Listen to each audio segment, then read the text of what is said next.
네, 안녕하세요. 반갑습니다. 이번 시간에는 복귀 원리 가운데 메시아를 위한 기대에 대해서 알아보기로 하겠습니다.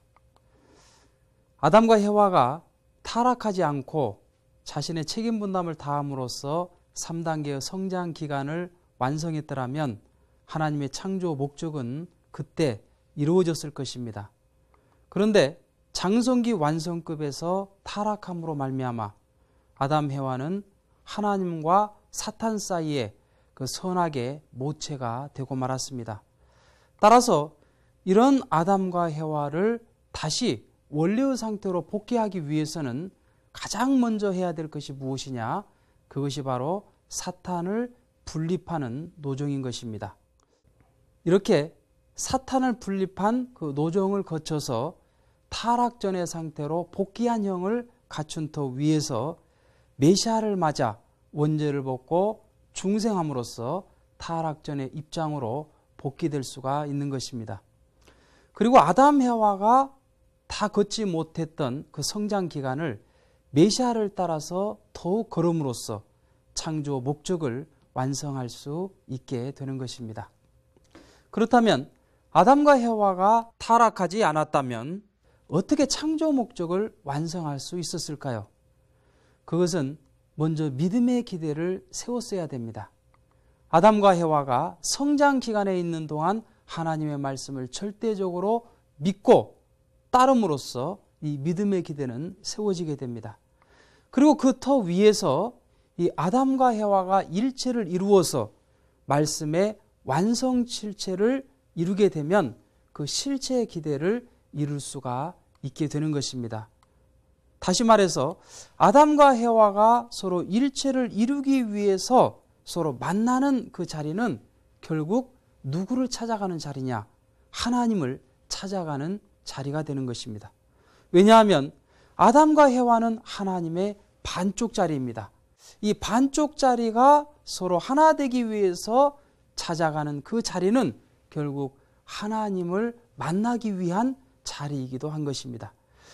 이렇게 아담과 해와가 일체되는 그 자리에 하나님께서도 오셔가지고 일체를 이룸으로써 아담과 해와는 하나님의 영원한 실체의 대상이 됨으로써 실체 기대를 이루게 되는 것입니다.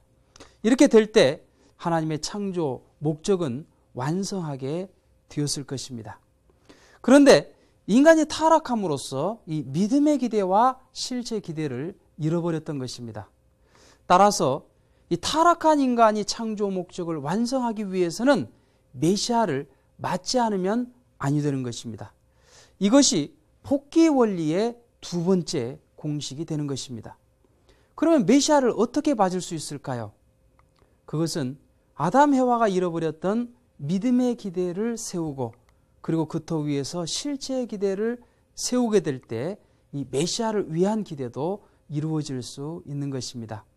믿음의 기대는 아담 대신에 중심인물이 있어야 되고 말씀 대신에 조건물이 있어야 되며 그리고 성장 기간 대신에 수리적인 탕감 기간이 있어야 되는 것입니다. 그런데 우리 인간이 단순히 하나님을 믿었다고 해서 이 믿음의 기대가 세워지는 것은 아닙니다. 이 믿음의 기대란 하나님께서 인간을 믿을 수 있는 기대를 세우는 것입니다. 우리는 신앙을 하면서 하나님을 믿는다, 또 예수님을 믿는다 하고 말을 합니다. 그러나 하나님께는 그것이 중요한 것이 아니라 하나님께서 믿을 수 있는 그러한 인간이 되어 있느냐, 그것이 중요한 것입니다. 따라서 그런 터 위에 믿음의 기대를 세우고 실제 기대를 세우는 것은 타락성을 벗기 위한 탕감 조건을 세움으로써 가능한 것입니다. 아담과 해와가 일체를 이루기도 전에 그 사이에 천사장이 와가지고 타락성이 생겼기 때문에 이 타락성을 벗기 위한 탕감 조건을 세우게 될 때 이 실체의 기대도 이룸으로써 이 메시아를 위한 기대를 조성할 수가 있게 되는 것입니다.